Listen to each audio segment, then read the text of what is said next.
In the heart of Windsor Castle, where centuries of royal secrets lie buried beneath polished marble and golden chandeliers, a single moment would shatter the carefully maintained facade of palace life forever.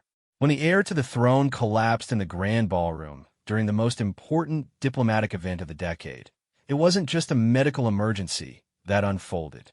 It was the beginning of a confession that would expose a web of manipulation, betrayal, and forbidden love that reached the highest echelons of the monarchy itself. What started as a routine evening of royal protocol would end with a decorated guard breaking down in tears, uttering words that would echo through the halls of power. "She made me do this." But who was she? And what dark secret had been hidden behind the pristine walls of the palace for so long that it would drive a man sworn to protect the crown to such desperate measures? This is the story of duty versus conscience, of love versus loyalty, and of the moment when one person's breaking point became the catalyst for uncovering a truth that would change the royal family forever. The morning of October 15th dawned crisp and clear over the ancient stones of Windsor Castle, carrying with it the weight of expectation that always accompanied a state visit.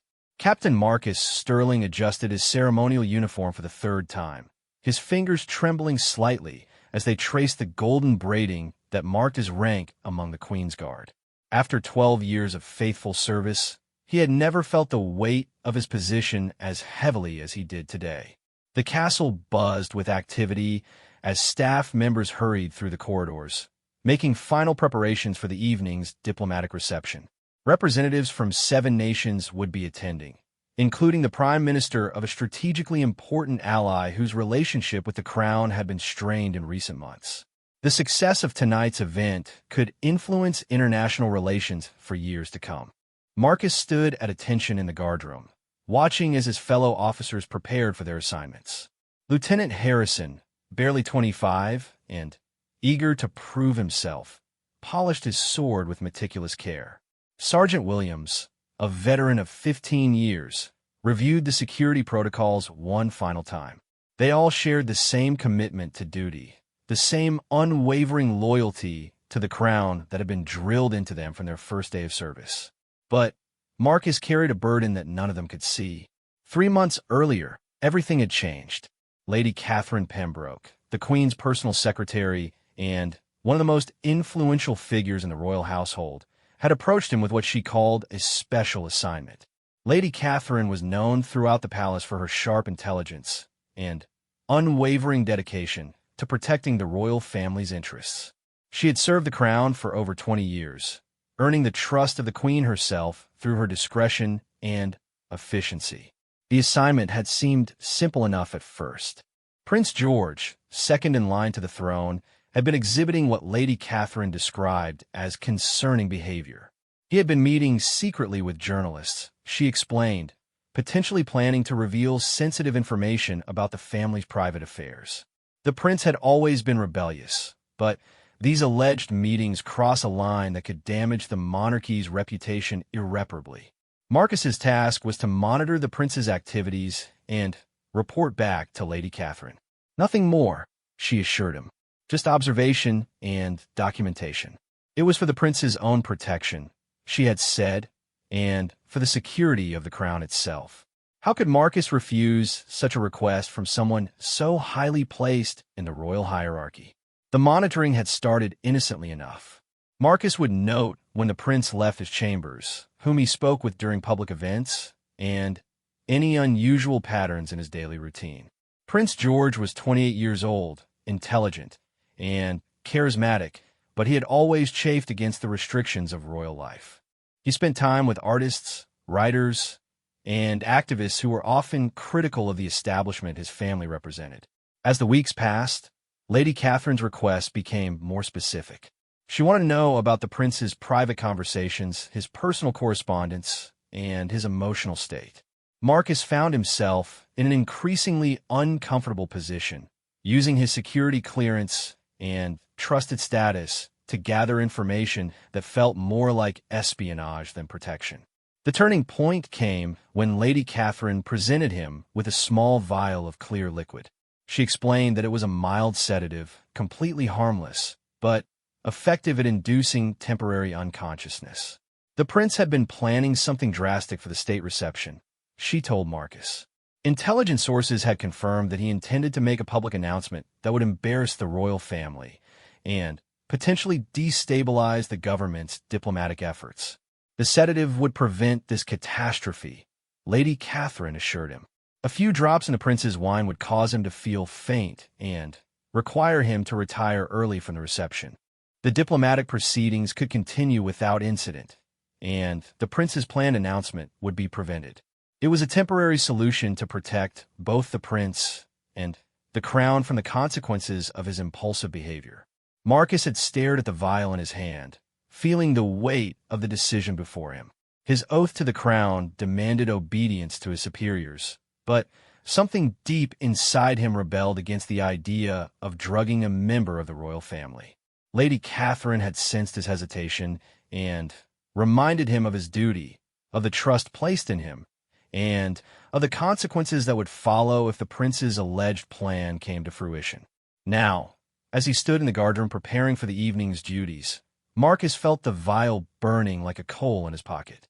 He had convinced himself that he was protecting the prince, that preventing a public scandal was worth this small deception. Lady Catherine was one of the most trusted advisors in the royal household. Surely she wouldn't ask him to do anything that wasn't in the best interests of everyone involved. The afternoon briefing was conducted by Colonel Hartwell, the head of royal security. He outlined the evening schedule, the security protocols for each phase of the reception, and the specific assignments for each member of the guard. Marcus would be stationed in the main ballroom, responsible for monitoring the area near the royal family's table. It was a position of high trust and visibility, one that he had earned through years of exemplary service. As the colonel spoke, Marcus found his attention drifting to thoughts of his own family. His wife Sarah and their 2 young children lived in a cottage on the castle grounds, one of the privileges afforded to senior members of the guard. Sarah was proud of his service and often spoke of the honor of protecting the royal family. What would she think if she knew what he was being asked to do tonight? The briefing concluded, and the guards dispersed to their final preparations. Marcus made his way to the armory to collect his ceremonial sword and inspect his uniform one final time. The familiar routine of preparation usually calmed his nerves, but today it felt like he was preparing for something far more significant than a diplomatic reception. As he walked through the castle corridors toward his post, Marcus passed the portraits of previous monarchs that lined the walls. Their painted eyes seemed to watch him with judgment, as if they could see the conflict raging in his heart. These were the people he had sworn to serve and protect, not just the current royal family, but the institution itself with all its history and tradition. The ballroom was a masterpiece of royal grandeur, with crystal chandeliers casting warm light over tables set with the finest china and silver. Diplomats and dignitaries began arriving, their conversations creating a gentle murmur that filled the vast space. Marcus took his position and watched as the royal family made their entrance. Prince George looked elegant in his formal attire, moving with the practiced grace of someone born into the public eye. He greeted guests with genuine warmth, his smile reaching his eyes in a way that suggested he was actually enjoying the evening's proceedings. Watching him interact with the diplomats, Marcus found it difficult to believe that this charming young man was planning to sabotage the very event he was helping to host. Lady Catherine appeared at Marcus's side, her presence commanding despite her diminutive stature. She was dressed in an elegant black gown that spoke of authority and sophistication. Her silver hair was perfectly styled, and her intelligent eyes missed nothing as they surveyed the room. "Captain Sterling," she said quietly, "I trust everything is proceeding according to plan?" Marcus nodded, his hand unconsciously moving to the pocket where the vial waited. "Yes, Lady Catherine. All security protocols are in place." "Excellent." She paused, studying his face with the intensity that had made her such an effective advisor to the royal family. "I know this isn't easy for you, Captain, but remember, we're protecting something far larger than any one individual, even a member of the royal family. The monarchy has survived for over 1,000 years because people like us have been willing to make difficult decisions when necessary. Her words carried the weight of absolute conviction, and Marcus found himself nodding in agreement. Lady Catherine had dedicated her life to serving the crown, rising through the ranks of the royal household through intelligence, dedication, and an unwavering commitment to duty. If she believed this action was necessary, who was he to question her judgment? As the evening progressed, Marcus watched Prince George move through the reception with practiced ease. He spoke knowledgeably with the foreign dignitaries about trade agreements, cultural exchanges, and shared international interests. Nothing in his demeanor suggested someone planning to create a diplomatic incident. If anything, he seemed particularly engaged with the proceedings, asking thoughtful questions and making observations that demonstrated both intelligence and genuine concern for the matters being discussed. The wine service began during the second course of dinner. Marcus watched as servers moved efficiently between the tables, filling glasses with a vintage that had been specially selected for the evening. His moment was approaching, and he felt his heart rate increase as the reality of what he was about to do settled over him like a heavy cloak. Prince George was seated at the high table with his parents and the most distinguished foreign guests. His position made him easily observable, but also highly visible to everyone in the room. Marcus would need to be subtle in his approach, timing his movement carefully to avoid drawing attention from other security personnel or guests. Lady Catherine appeared beside him again, this time bringing a crystal decanter of wine. "The prince has requested a different vintage," she said quietly. "Something from his personal collection. Would you be so kind as to deliver this to his table?" Marcus accepted the decanter, feeling its weight in his hands. The crystal was exquisite, clearly valuable, and bore the royal coat of arms etched into its surface. This was the moment he had been preparing for, the point of no return. Once he delivered this wine to Prince George, everything would change. As he made his way across the ballroom toward the royal table, Marcus felt as though he was moving through water. Every step seemed to take tremendous effort, and the sounds of conversation and gentle music became muted and distant. He was acutely aware of his own breathing, of the weight of his sword at his side, and of the eyes that followed his progress across the room. Prince George looked up as Marcus approached, offering the same warm smile he had been sharing with guests throughout the evening. There was no suspicion in his eyes, no wariness or concern. He trusted Marcus completely, just as he trusted all the members of his security detail. This trust was perhaps the heaviest burden of all. "Captain Sterling," the prince said pleasantly, "how good to see you this evening. I trust everything is running smoothly." "Yes, Your Highness," Marcus replied, his voice steady despite the turmoil in his chest. "Lady Catherine asked me to bring you this wine from your personal collection." The prince's eyebrows rose slightly in surprise. "I didn't request anything from my personal collection," he said, but his tone remained friendly and curious rather than suspicious. "Though I certainly appreciate the gesture. Lady Catherine is always looking out for our comfort." Marcus felt his world tilt slightly as the prince's words registered. The surprise in Prince George's voice seemed genuine, and Marcus realized with dawning horror that the prince had no knowledge of this special wine service. This wasn't a request from the prince at all. It was part of Lady Catherine's plan, another element of the deception he was now part of. But it was too late to retreat. Other guests at the table were watching the exchange with polite interest, and Marcus could see Lady Catherine observing from across the room. He poured the wine into Prince George's glass, watching the rich burgundy liquid flow from the crystal decanter. Each drop seemed to seal his fate more completely. "Thank you, Captain," Prince George said, raising the glass in a small gesture of appreciation. "To duty and service," he added with a smile that spoke of genuine respect for the men and women who protected his family. Marcus felt something break inside his chest as the prince lifted the glass toward his lips. In that moment, all of Lady Catherine's justifications, all of his own rationalizations, crumbled away like sand. He was watching a trusting young man about to consume something that would render him unconscious, and he was the one who had delivered it. Whatever Lady Catherine believed about protecting the crown, whatever threat she thought Prince George represented, this felt fundamentally wrong. The prince took a sip of the wine, savoring it with the appreciation of someone who had been raised to understand fine vintages. He smiled again at Marcus before returning his attention to the conversation at his table. Within minutes, Marcus knew the sedative would begin to take effect. As Marcus retreated to his position, he felt Lady Catherine's approving nod from across the room. He had completed his mission, fulfilled his orders, and protected the crown from whatever threat Prince George supposedly represented. So why did he feel like he had just committed the gravest betrayal of his life?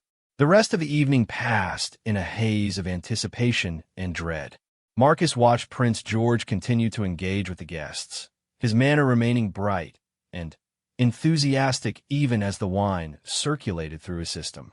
The prince showed no immediate signs of distress, and Marcus began to hope that perhaps the sedative wasn't as potent as Lady Catherine had suggested. But as the evening wore on, subtle changes began to appear in the prince's demeanor. His responses became slightly slower, his smile a fraction less bright. He began to blink more frequently, and Marcus noticed him pressing his fingers to his temple once or twice, as if fighting off a headache. The diplomatic presentations were scheduled to begin after dinner, with each visiting dignitary offering remarks about their nation's relationship with the crown. Prince George was expected to provide closing comments on behalf of the royal family, a responsibility he had prepared for extensively in the weeks leading up to the reception. As the formal presentations began, Marcus watched Prince George struggle to maintain his composure. The prince's usual eloquence seemed to be deserting him, and he appeared to be having difficulty following the speaker's remarks.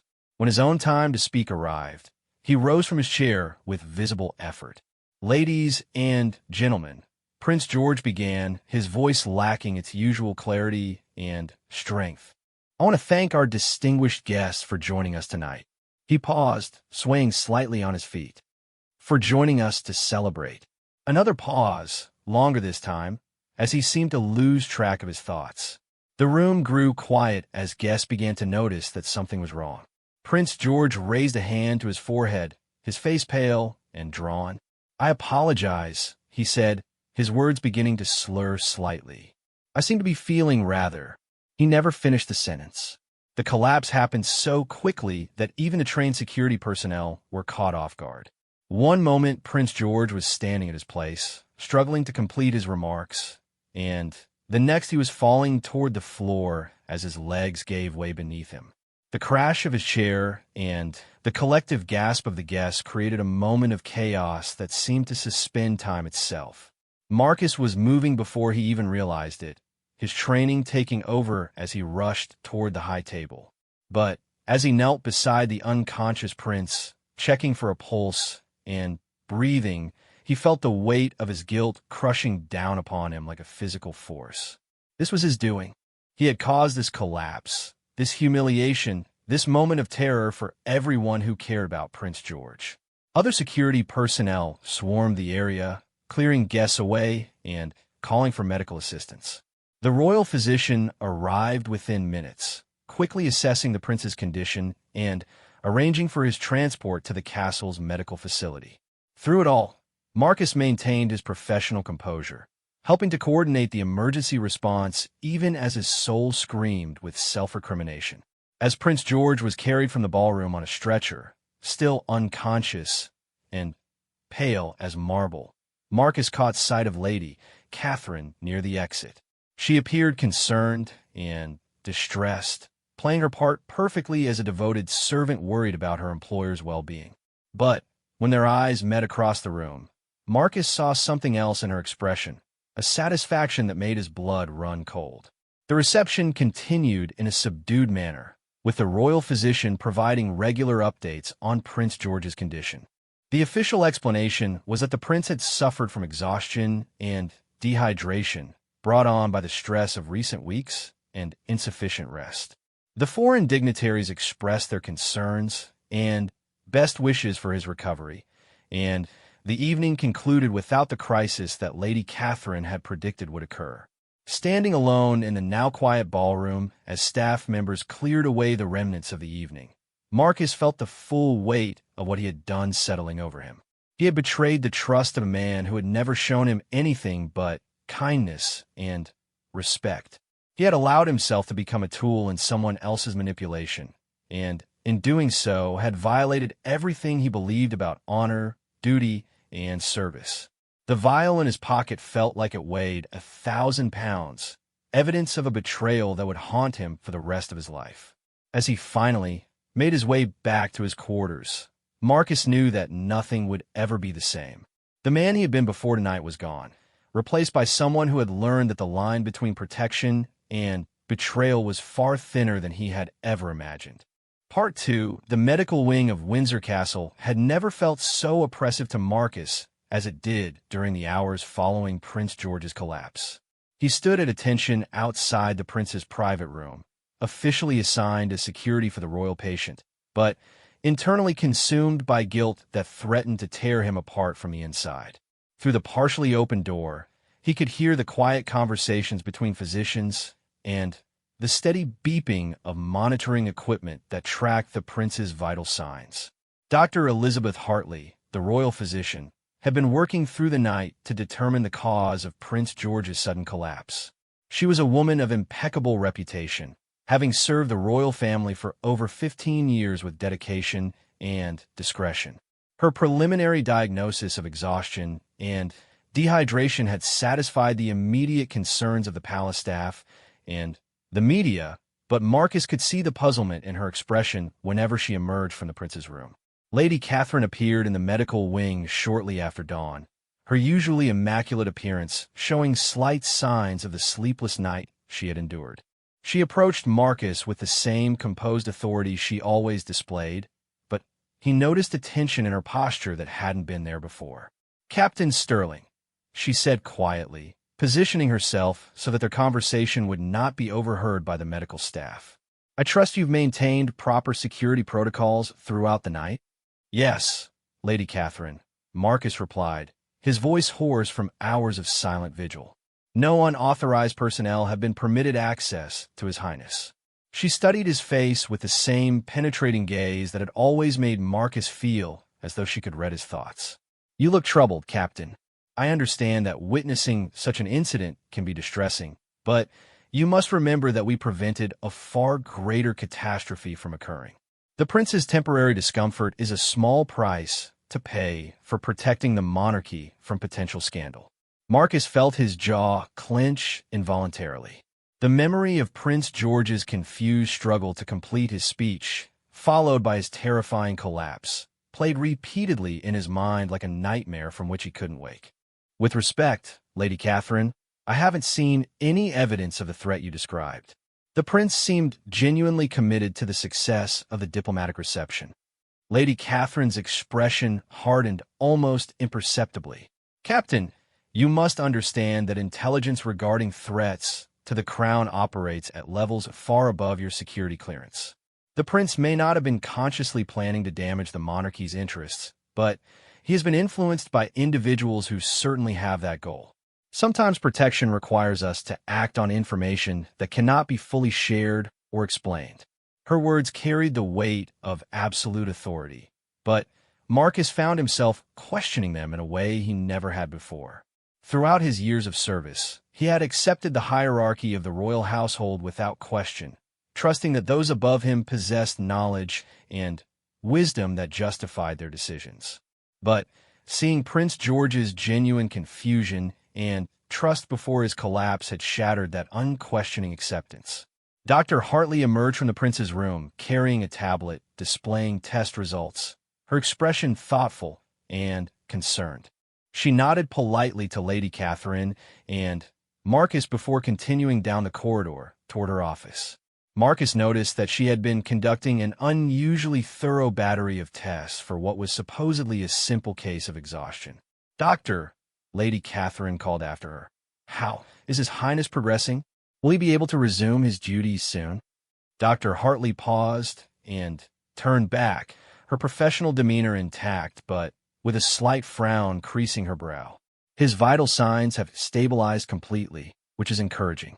However, I'm finding some anomalies in his blood work that don't quite align with a diagnosis of simple exhaustion. I'd like to run additional tests to rule out any underlying conditions that might have contributed to his collapse. Marcus felt his heart begin to race as the implications of the doctor's words sank in. If Dr. Hartley discovered traces of the sedative in Prince George's system, the entire deception would be exposed. The reputation he had built over 12 years of faithful service would be destroyed, and he would likely face criminal charges for drugging a member of the royal family. Lady Catherine maintained her composure perfectly, but Marcus could sense the tension radiating from her like heat from a forge. "Of course, Doctor. The family appreciates your thoroughness in ensuring His Highness receives the best possible care. Please keep me informed of any developments that might affect his public schedule." After Dr. Hartley departed, Lady Catherine turned back to Marcus with an expression that was simultaneously reassuring and warning. "Captain, I want you to understand that your service last night was essential to protecting the crown. Regardless of what additional tests might reveal, you acted on direct orders from a superior officer in the royal household. Your actions were completely justified and necessary." Marcus felt the walls of the corridor closing in around him as he realized the full scope of the trap he had walked into. Lady Catherine was already preparing to shield herself from any potential fallout, while leaving him exposed to face the consequences alone. If the sedative was discovered in Prince George's system, Marcus would be presented as a rogue agent who had acted without authorization, while Lady Catherine's involvement would remain hidden behind layers of plausible deniability. The prince began to regain consciousness during the late morning hours, his awakening gradual and accompanied by obvious confusion about his condition. Marcus maintained his position outside the room, but he could hear Prince George's voice, weak but increasingly clear, as he spoke with Dr. Hartley about what he remembered from the previous evening. "I remember feeling perfectly fine during dinner," the prince said, his tone puzzled. "The conversations were engaging, and I was actually looking forward to giving my closing remarks. But then everything became foggy, like trying to think through thick cotton. I've never experienced anything like that before." Dr. Hartley's response was measured and professional. "Memory gaps are common with certain types of medical episodes, Your Highness. The important thing is that you're recovering well. However, I would like to discuss some additional precautions we might consider to prevent a recurrence." Marcus closed his eyes and leaned against the wall, feeling the weight of his betrayal settling deeper into his bones. Prince George's description of his experience matched exactly what someone would feel after being drugged with the sedative Lady Catherine had provided. The prince trusted his security detail completely, never imagining that one of his protectors had become the source of his harm. As the day progressed, Marcus found himself thinking increasingly about his own family. Sarah had been worried when he didn't return home after his shift, though she understood that security incidents sometimes required extended duty periods. His children, Emma and James, aged 7 and 9 respectively, would have gone to school without their father there to see them off, trusting that he was serving an important purpose in protecting the royal family. How could he explain to them that their father had betrayed everything he claimed to stand for? How could he look Sarah in the eye knowing that he had violated the trust and honor that formed the foundation of their life together? The cottage on castle grounds that had once felt like a reward for faithful service now seemed like a monument to his hypocrisy. During the afternoon, Marcus was relieved from his post by Lieutenant Harrison, who had been briefed on the prince's condition and the security protocols in place during his recovery. As Marcus prepared to leave the medical wing, he caught sight of Prince George sitting up in bed, looking pale but alert as he reviewed some documents with his private secretary. The prince looked up as Marcus passed the doorway, offering the same warm smile that had greeted him the night before at the reception. "Captain Sterling," he called out, "I wanted to thank you for your quick response last night. I'm told you were among the first to reach me after I collapsed." Marcus felt his throat constrict as he struggled to find words. "It was my duty, Your Highness. I'm glad to see you're feeling better. Dr. Hartley tells me it was likely just exhaustion, but I must admit it's rather embarrassing to collapse during such an important diplomatic event. I hope the reception concluded successfully despite my dramatic exit. The genuine concern in Prince George's voice for the success of the event he had supposedly been planning to sabotage struck Marcus like a physical blow. Here was a man worried about having disappointed others through his illness, completely unaware that his collapse had been deliberately orchestrated by someone he trusted. The reception concluded without incident, Your Highness, Marcus managed to say. The diplomatic objectives were achieved, and all the guests expressed their best wishes for your recovery. Prince George's face brightened with obvious relief. That's wonderful to hear. I was particularly looking forward to the cultural exchange discussions with the delegation from France. Perhaps I'll be able to follow up with them once I'm back on my feet. As Marcus left the medical wing, he felt as though he was carrying a stone in his chest that grew heavier with each step. The prince's genuine concern for the success of the diplomatic mission, his worry about having disappointed others, and his eagerness to continue the work that Lady Catherine had claimed he was trying to sabotage all painted a picture that contradicted everything he had been told. That evening, Marcus sat in his cottage with his family, trying to maintain the facade of normalcy while his world crumbled around him. Sarah had prepared his favorite meal, and the children chattered excitedly about their day at school, but he could barely follow their conversations. Every laugh, every smile, every expression of love and trust felt like an accusation. "You seem troubled tonight," Sarah observed as they cleared the dinner dishes. "Was it difficult dealing with Prince George's collapse? I heard it happened quite suddenly." Marcus nodded, not trusting himself to speak about the events of the previous evening. Sarah had always been perceptive, able to read his moods and concerns even when he tried to hide them. The weight of his secret felt like it would crush him if he didn't share it with someone. But how could he burden her with knowledge of his betrayal? "These things are always stressful," he finally said. "Seeing someone you're supposed to protect in distress is never easy." Sarah placed a gentle hand on his shoulder, her touch warm and comforting. "You've always taken your responsibilities seriously. It's one of the things I've always admired about you. The royal family is fortunate to have someone so dedicated protecting them." Her words of praise felt like daggers in his heart. Marcus excused himself and stepped outside into the evening air, hoping to find some relief from the suffocating guilt that seemed to fill every corner of his home. The castle grounds were quiet in the fading light, with only the distant sound of traffic from the town beyond the walls breaking the peaceful silence. As he walked along the familiar paths where he had spent so many pleasant evenings with his family, Marcus tried to make sense of the situation he found himself in. Lady Catherine was one of the most respected figures in the royal household, someone who had devoted her entire career to serving the crown. Her intelligence and dedication were legendary among the staff, and her access to sensitive information was unquestioned. But if she was wrong about Prince George, if there had been no threat to the diplomatic reception, then what had motivated her to orchestrate such an elaborate deception?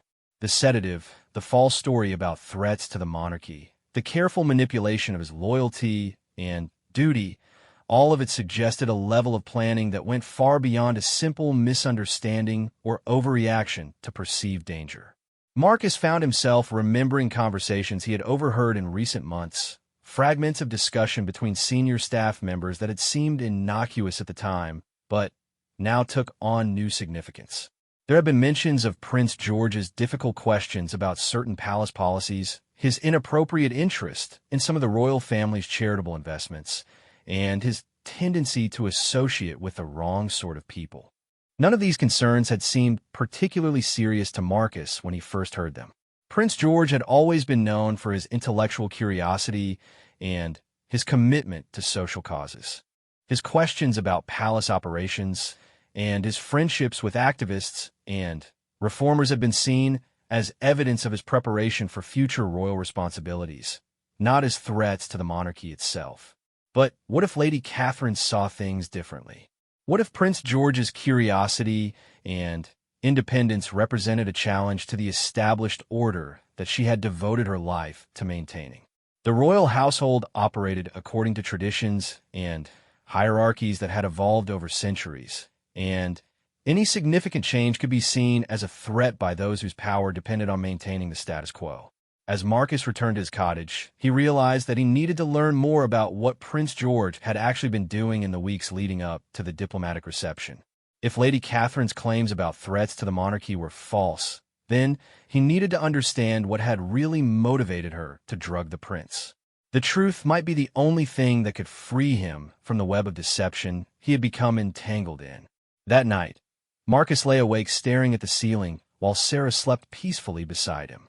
He thought about the oath he had taken when he first joined the Queen's Guard, the solemn promise to protect and serve the royal family with honor and integrity.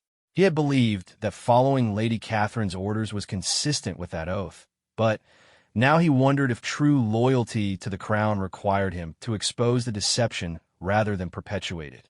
The next morning brought news that Dr. Hartley had requested additional consultations regarding Prince George's condition. Specialists in toxicology and neurology had been quietly brought in to review his case. Their expertise sought to explain the anomalies in his blood work and the unusual nature of his collapse. Marcus knew that it was only a matter of time before the truth about the sedative came to light. When it did, he would face a choice that would define the rest of his life. He could continue to follow Lady Catherine's lead, allowing himself to be sacrificed to protect her reputation and position, where he could find the courage to expose the truth about what had really happened that night in the ballroom. As he prepared for another day of service, Marcus realized that his decision would affect not only his own fate, but also the future of Prince George and potentially the entire royal family. The weight of that responsibility was almost overwhelming, but for the first time since he had accepted Lady Catherine's assignment, he felt a small spark of clarity about what his true duty required. The truth, however painful and destructive it might prove to be, was the only path that could lead him back to the honor and integrity he had spent his entire adult life trying to embody. Whatever consequences awaited him, they could not be worse than the slow death of spirit he was experiencing by living with the knowledge of his betrayal. Part 3. Dr. Hartley's office in the castle's medical wing had become the epicenter of a quiet storm that threatened to shake the foundations of the royal household. Marcus found himself summoned there on his third day of security duty outside Prince George's room, ostensibly for a routine debriefing about the security response during the prince's collapse. But as he sat across from the physician and Colonel Hartwell, the head of royal security, Marcus realized that this was far more serious than a standard procedure review. "Captain Sterling," Dr. Hartley began, her voice carrying a gravity that made the small office feel even more confined. "I've completed my analysis of Prince George's blood work, and I need to discuss some concerning findings with you and Colonel Hartwell." Marcus felt his pulse quicken, but he maintained the stoic expression that had served him well throughout his military career. Colonel Hartwell leaned forward slightly, his weathered face showing the concern of a man who had spent 30 years protecting the royal family and had never encountered a situation quite like this one. "The toxicology results show traces of a compound that shouldn't be present in His Highness's system," Dr. Hartley continued, consulting her tablet. "Specifically, we found evidence of a synthetic sedative that's not used in any legitimate medical treatment, but could explain both his confusion and sudden collapse." The words hung in the air like an accusation, and Marcus felt the room begin to spin slightly around him. Colonel Hartwell's eyes narrowed as he processed the implications of the doctor's findings. "Are you saying that Prince George was drugged?" the colonel asked, his voice carefully controlled but with an underlying tension that spoke of barely contained anger. "That appears to be the most likely explanation for his symptoms and the chemical evidence we've discovered," Dr. Hartley replied. "The compound has a very specific signature that doesn't occur naturally, and the concentration suggests it was administered sometime during the evening of the reception." Colonel Hartwell turned his penetrating gaze toward Marcus, and, for a moment, the captain felt as though his superior could see directly into his soul. "Captain, you were assigned to security in the ballroom that evening. Did you observe anything unusual?" anyone who had inappropriate access to the prince's food or drink. Marcus opened his mouth to speak, but found that no words would come.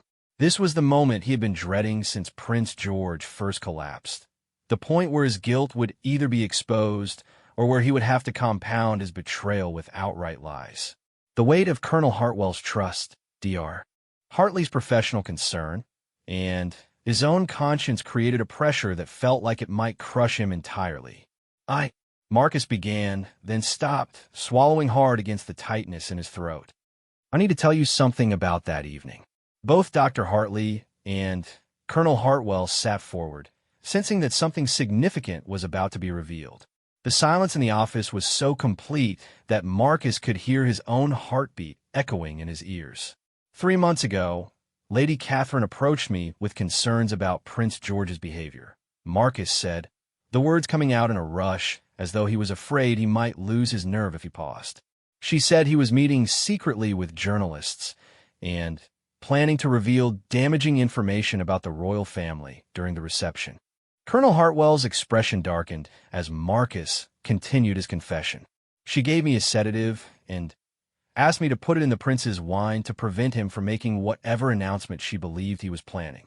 She said it was for the protection of the crown and that the prince's temporary discomfort was justified to prevent a greater scandal. The silence that followed Marcus's revelation was deafening. Dr. Hartley stared at him with a mixture of shock and disappointment, while Colonel Hartwell's face went through a series of expressions that ranged from disbelief to fury to something that looked almost like pity.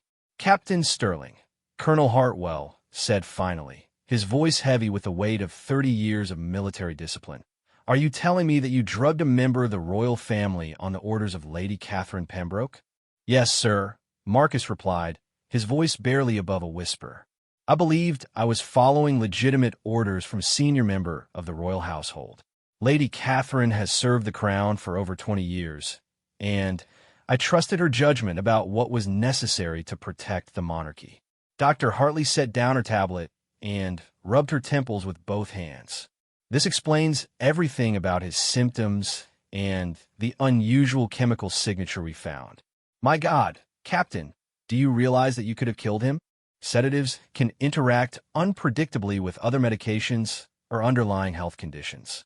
Prince George could have gone into respiratory failure or cardiac arrest. The horror in her voice struck Marcus like a physical blow.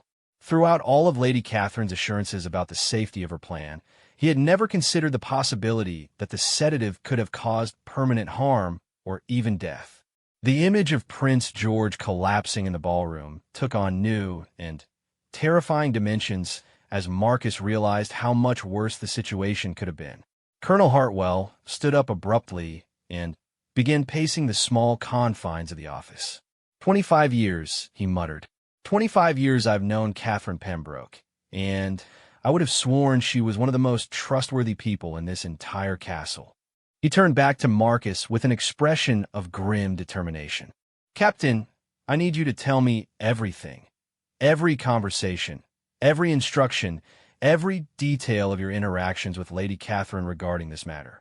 For the next hour, Marcus recounted the entire story of his recruitment by Lady Catherine, her gradual escalation of requests for information about Prince George, and the events of the reception itself. He omitted nothing, including his own doubts about the mission and his failure to investigate Lady Catherine's claims independently. As the story unfolded, Colonel Hartwell's expression grew increasingly troubled. When Marcus finished, the colonel sat back in his chair and stared at the ceiling for a long moment before speaking. Captain, in 30 years of service to this family, I have never encountered a more serious breach of trust or a more dangerous abuse of position, he said finally.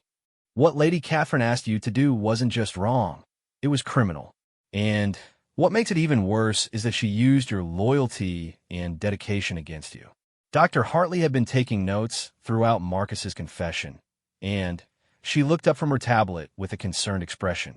Colonel, we need to consider the possibility that Prince George's supposed plans to reveal damaging information were completely fabricated by Lady Catherine.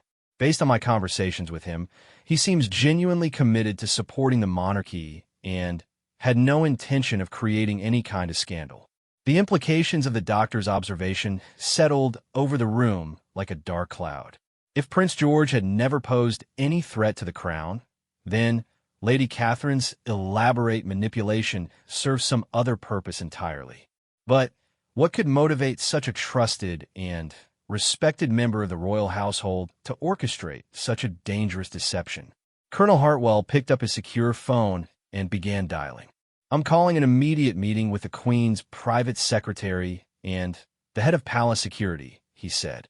"This matter requires investigation at the highest levels, and Lady Catherine needs to be questioned immediately." As the colonel spoke quietly into his phone, Marcus felt a strange mixture of relief and terror washing over him. The truth was finally out, which meant he no longer had to carry the crushing weight of his secret alone. But he also knew that his confession would likely destroy everything he had worked for during his 12 years of service. His career was over, his reputation was ruined, and he would probably face criminal charges for his role in drugging Prince George. "Captain," Dr. Hartley said gently, drawing his attention back to the present moment, "I want you to know that coming forward with this information was the right thing to do. It couldn't have been easy to admit your involvement, but your honesty may have prevented Lady Catherine from manipulating other people in the same way." Marcus nodded gratefully at her words, though he couldn't quite bring himself to feel proud of his eventual decision to tell the truth. The fact remained that he had betrayed Prince George's trust and could have caused serious harm or even death through his actions. Nothing could change that fundamental reality. Colonel Hartwell completed his phone calls and turned back to Marcus with a grave expression. "Captain, you're going to be placed on administrative leave pending a full investigation of this matter. You'll need to surrender your weapon and your security credentials, and you're not to discuss this situation with anyone outside the immediate investigative team." Marcus had expected this outcome, but hearing it stated officially still felt like a punch to the stomach. He removed his ceremonial sword and his security badge, placing them on Dr. Hartley's desk with hands that trembled slightly. These symbols of his position and authority had been such an integral part of his identity for so many years that removing them felt like shedding pieces of himself. "There will likely be criminal charges, Captain," Colonel Hartwell continued, his voice not unkind but brutally honest. "What you did, regardless of your motivations, constitutes assault on a member of the royal family. However, your cooperation with this investigation and your eventual decision to come forward will be taken into consideration." As Marcus prepared to leave Dr. Hartley's office, Colonel Hartwell placed a hand on his shoulder. "For what it's worth, Captain, I believe you when you say you thought you were protecting the crown. Lady Catherine is a master manipulator who exploited your loyalty and sense of duty. That doesn't excuse what you did, but it does help explain how a good man made such a terrible mistake." The walk back to his cottage felt like the longest journey of Marcus's life. The familiar paths and gardens of the castle grounds, which had always represented security and purpose, now seemed alien and unwelcoming. Other members of the castle staff he encountered along the way greeted him normally, unaware that his world had just collapsed entirely. Sarah was waiting for him when he arrived home, having sensed from his recent behavior that something serious was troubling him. The children were at school, which meant he could finally share the truth about what had happened without having to worry about their innocent ears hearing details that would shatter their image of their father. "Marcus," Sarah said as soon as he walked through the door, "you look absolutely terrible. What's happened?" Marcus sat down heavily at their kitchen table, feeling every year of his age, and then some. "Sarah, I need to tell you something, and it's going to be very difficult to hear." Over the next hour, Marcus repeated his confession to his wife, watching as her face went through the same range of emotions he had seen in Dr. Hartley's office. Sarah listened without interruption, her hands folded in her lap, and her expression growing more concerned with each detail. When he finished, Sarah was quiet for a long time, staring out the window at the castle walls that had sheltered their family for so many years. Finally, she turned back to him with tears in her eyes. "Marcus, how could you not have come to me when Lady Catherine first approached you? she asked, her voice heavy with pain. "We've always made decisions together, always supported each other through difficult times. Why didn't you trust me enough to share what you were being asked to do?" The question cut deeper than any official reprimand could have. Marcus realized that his failure to confide in Sarah had not only isolated him during his moral crisis, but had also denied her the opportunity to help him see the situation more clearly. Her wisdom and perspective might have prevented the entire catastrophe if he had been willing to include her in his decision-making process. "I thought I was protecting you," Marcus said weakly. "I didn't want to burden you with knowledge of something that seemed like a legitimate security matter." "But it wasn't a security matter, was it?" Sarah replied. "It was Lady Catherine manipulating you into doing something you knew was wrong. And now our entire life here is going to be destroyed because you couldn't trust your own wife enough to ask for her help." The pain in Sarah's voice was almost unbearable, and Marcus realized that his betrayal of Prince George was only one part of a much larger pattern of failures. He had failed his family by making unilateral decisions that affected all of their futures, and he had failed himself by abandoning the moral compass that should have guided him through the crisis. That afternoon, as they waited for the children to return from school, Marcus and Sarah began the difficult process of preparing for an uncertain future. The cottage that had been their home for 7 years would have to be vacated, their children would need to change schools, and Marcus would likely face imprisonment for his crimes. But perhaps most importantly, they would all have to live with the knowledge that their husband and father had drugged a member of the royal family and could have caused his death through his misguided actions. The shame of that reality would follow them wherever they went, a constant reminder of the price of choosing loyalty to authority over loyalty to conscience. As evening approached, Marcus found himself thinking about Prince George, who was probably recovering in his room just a few hundred yards away, still unaware that his trusted protector had been the one responsible for his collapse. Soon, the prince would learn the truth about what had happened to him, and Marcus wondered how someone so trusting and kind would process the knowledge of such a betrayal. The investigation that would inevitably follow would expose not only Marcus's crimes, but also Lady Catherine's manipulation and whatever deeper motivations had driven her to orchestrate such an elaborate deception. The royal household would be shaken to its foundations, and the prince himself would have to grapple with the realization that someone he had trusted completely had been willing to drug him to serve their own agenda. As Marcus sat in his cottage watching the sun set over the castle walls, he knew that his story was far from over. The truth was finally beginning to emerge, but the full extent of Lady Catherine's deception and the reasons behind it remained hidden. Whatever secrets would be revealed in the coming investigation, Marcus was determined to face them with the honesty and courage that had been so conspicuously absent during his months of collaboration with Lady Catherine's scheme. The time for deception and rationalization was over. Whatever consequences awaited him, Marcus was finally ready to accept responsibility for his actions and to help ensure that the truth about that night in the ballroom would be fully revealed. Part 4, the emergency meeting convened in the Queen's private study, represented the most serious security crisis the royal household had faced in decades. Marcus found himself seated at a polished mahogany table across from some of the most powerful figures in the British establishment, his former position as a trusted protector having been replaced by his new role as both witness and defendant in an investigation that threatened to expose corruption at the highest levels of the monarchy. Sir Richard Blackwood, the Queen's private secretary and one of the most influential men in the kingdom, presided over the meeting with the stern authority of someone accustomed to managing national crises. Beside him sat Detective Chief Inspector Sarah Morrison from Scotland Yard's Specialist Protection Unit, her presence indicating that the investigation had moved beyond internal palace discipline into the realm of serious criminal activity. Lady Catherine sat at the far end of the table, her usual composure intact, but with subtle signs of stress visible to those who knew how to look for them.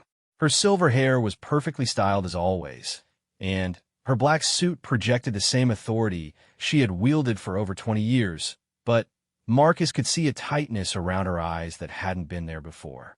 "Lady Catherine," Sir Richard began, his voice carrying the weight of centuries of royal protocol. "Captain Sterling has made some very serious allegations regarding your instructions to him in the days leading up to the diplomatic reception. I need you to respond to these claims with complete honesty." Lady Catherine straightened in her chair, meeting Sir Richard's gaze with the steady confidence that had made her such an effective advisor for so many years. "Sir Richard, I'm afraid Captain Sterling has fundamentally misunderstood both my instructions and my motivations. Any actions I recommended were based on genuine intelligence regarding threats to the royal family security." Detective Chief Inspector Morrison leaned forward, her notebook open and her pen poised to record every word.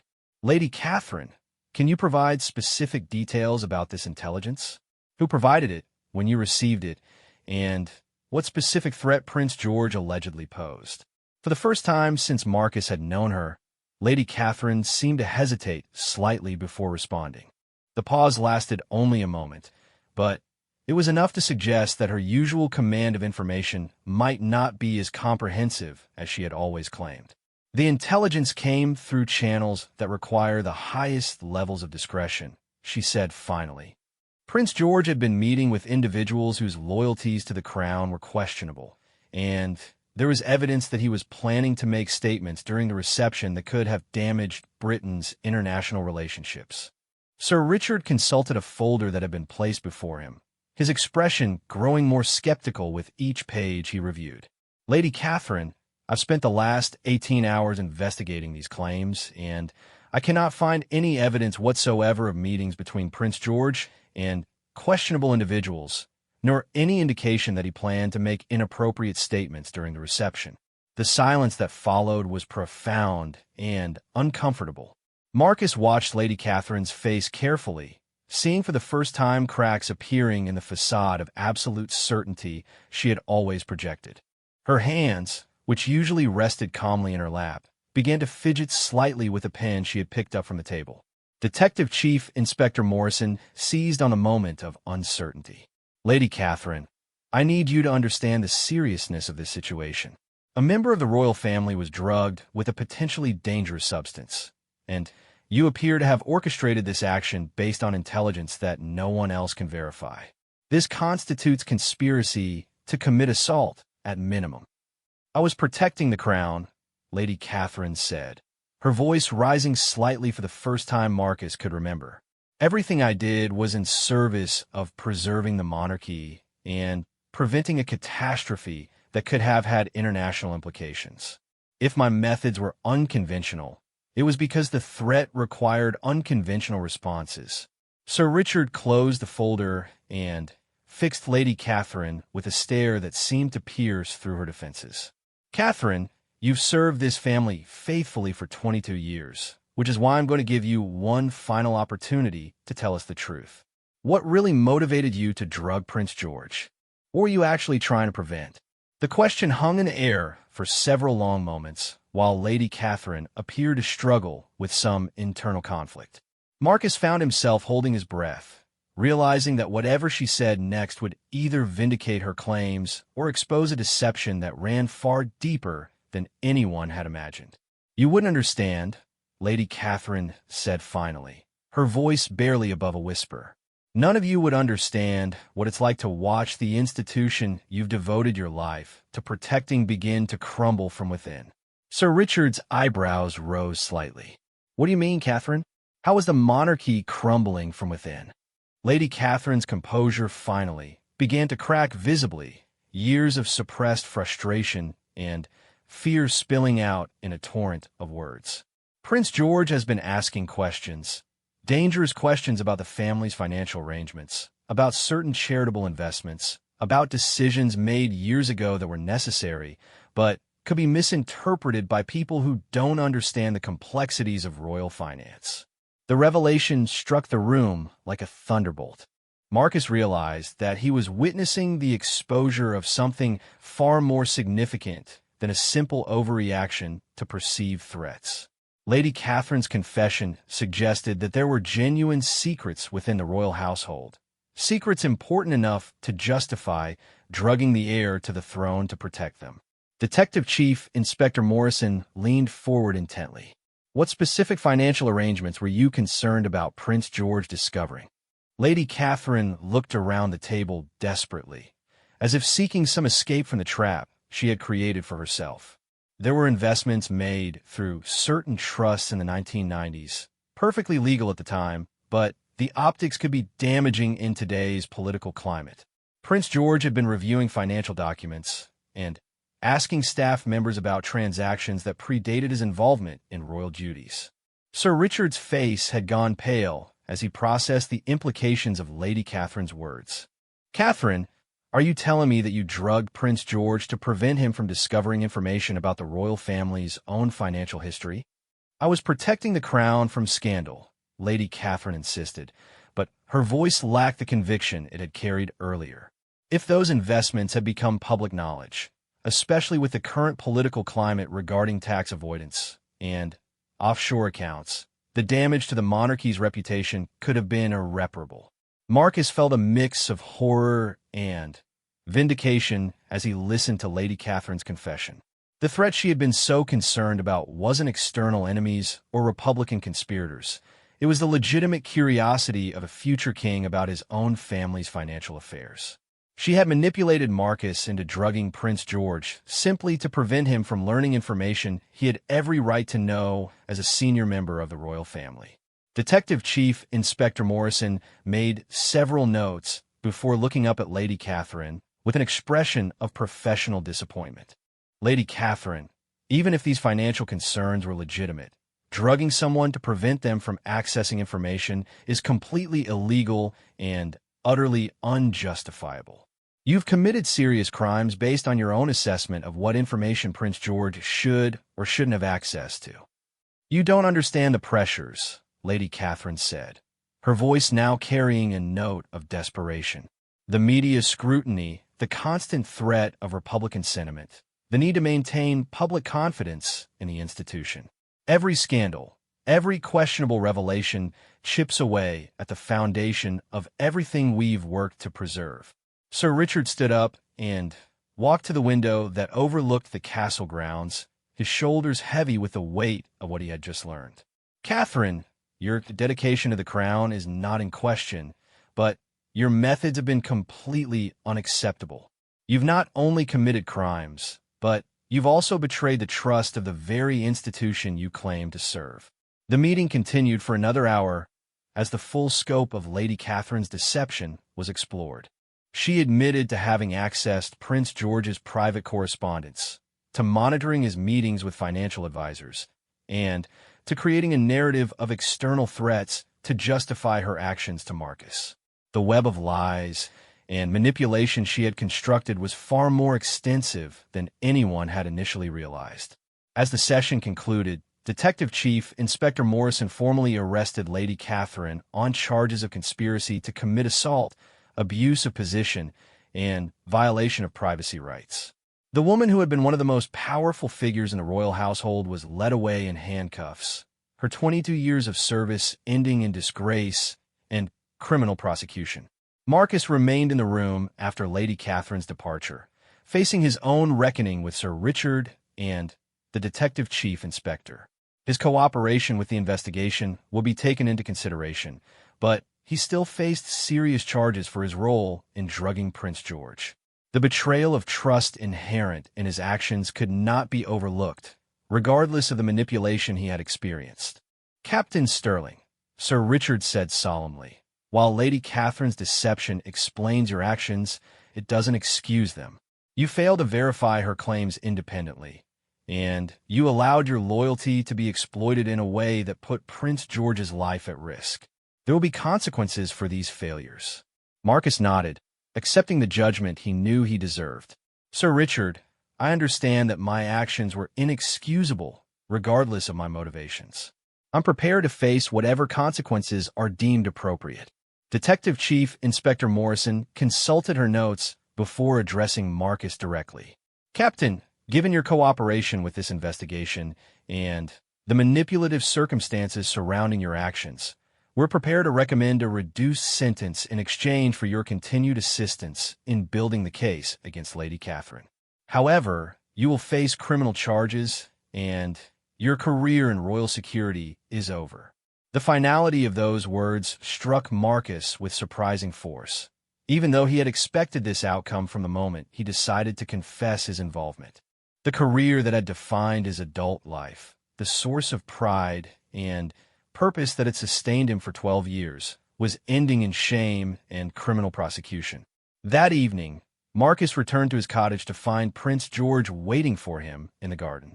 The prince looked pale, but determined, his recovery from the drugging nearly complete, but his emotional processing of the betrayal still ongoing. Marcus felt his legs go weak at the sight of the man he had wronged so profoundly. "Captain Sterling," Prince George said quietly, "I wanted to speak with you before you leave the castle." Marcus straightened instinctively to attention, though he no longer held any official position that required such formality. "Your Highness, I cannot express how deeply sorry I am for my actions. I betrayed your trust in the most fundamental way possible, and I will carry that shame for the rest of my life." Prince George studied Marcus's face for a long moment before responding. "I've spent the day trying to understand how someone I trusted completely could have been manipulated into doing such a thing. I'm angry, certainly, but I'm also saddened by how Lady Catherine exploited your sense of duty against both of us." The compassion in Prince George's voice was almost harder to bear than anger would have been. Marcus had expected fury, condemnation, and righteous indignation, responses that would have matched his own feelings about his actions. Instead, he was faced with a young man who was trying to find understanding and meaning in a betrayal that could have cost him his life. "Your Highness, there is no excuse for what I did," Marcus said, his voice thick with emotion. "Lady Catherine may have manipulated me, but I chose to follow her orders without question. I failed in my duty to protect you, and I violated the trust that forms the foundation of my service to the crown." Prince George nodded slowly. "Captain, I want you to know that I don't hold you entirely responsible for what happened. Lady Catherine is a master manipulator who spent decades learning how to exploit people's loyalty and dedication. She used your best qualities against you, and in doing so, she betrayed not just me, but also you and everything we're supposed to stand for." The conversation continued for another 20 minutes, with Prince George asking questions about Lady Catherine's manipulation and expressing his own struggles with understanding how someone so trusted could have acted with such deception. Marcus answered honestly, holding nothing back about his own failures in judgment and his gradual realization that he was being used as a tool in someone else's agenda. As their conversation concluded, Prince George extended his hand to Marcus in a gesture that spoke of forgiveness and understanding. "Captain, I hope you'll be able to rebuild your life after this. What happened wasn't entirely your fault, and I hope someday you'll be able to find peace with your role in these events." Marcus shook the prince's hand, feeling a small measure of the crushing guilt lift from his shoulders. The gesture didn't erase his crimes or restore his position, but it provided a foundation for the long process of rebuilding his sense of self and purpose that lay ahead. Over the following weeks, as the investigation into Lady Catherine's activities continued, more details emerged about the extent of her deception and the financial concerns that had motivated her actions. The investments she had been so desperate to protect turned out to be perfectly legal, though they would indeed have created awkward questions about the royal family's financial management during a particularly sensitive political period. Marcus cooperated fully with the investigation, providing detailed testimony about Lady Catherine's methods and helping investigators understand how she had manipulated multiple members of the castle staff over several years. His cooperation led to a reduced sentence of 18 months in prison, with the possibility of parole after serving half the term. The day Marcus left Windsor Castle for the final time, he carried with him a letter from Prince George expressing continued support for his efforts to rebuild his life and make amends for his actions. The prince had also arranged for a position with a private security firm once Marcus completed his sentence, a gesture of forgiveness that went far beyond what anyone could have expected. As Marcus walked through the castle gates with his family, heading toward an uncertain but honest future, he reflected on the lessons he had learned about loyalty, duty, and the courage required to stand up to authority when conscience demands it. The price of his education had been devastating, but perhaps his story could serve as a warning to others about the dangers of unquestioning obedience to those who claim to represent institutional interests. Lady Catherine Pembroke was eventually sentenced to 4 years in prison for her crimes, her distinguished career ending in disgrace as the full extent of her manipulation and abuse of power was revealed. The financial concerns that had motivated her actions proved to be largely baseless, products of her own paranoia and excessive protectiveness of the royal family's reputation. Prince George went on to become one of the most transparent and reformist members of the royal family, using his experience with Lady Catherine's deception as motivation to ensure greater accountability and openness in royal household operations. The questions about financial arrangements that had so frightened Lady Catherine were eventually addressed through voluntary disclosure and reform of the monarchy's transparency policies. For Marcus Sterling, the man who had lost everything by following orders without question, the future held the possibility of redemption through service to others and a commitment to the kind of moral courage he had failed to demonstrate when it mattered most. His story became a cautionary tale about the dangers of blind loyalty, but also a testament to the power of truth and the possibility of finding honor even in the aftermath of profound failure. The royal guard who had once cried, "She made me do this," had learned that while manipulation could explain his actions, only personal responsibility and genuine repentance could provide the foundation for rebuilding a life shattered by betrayal and misplaced trust. The end.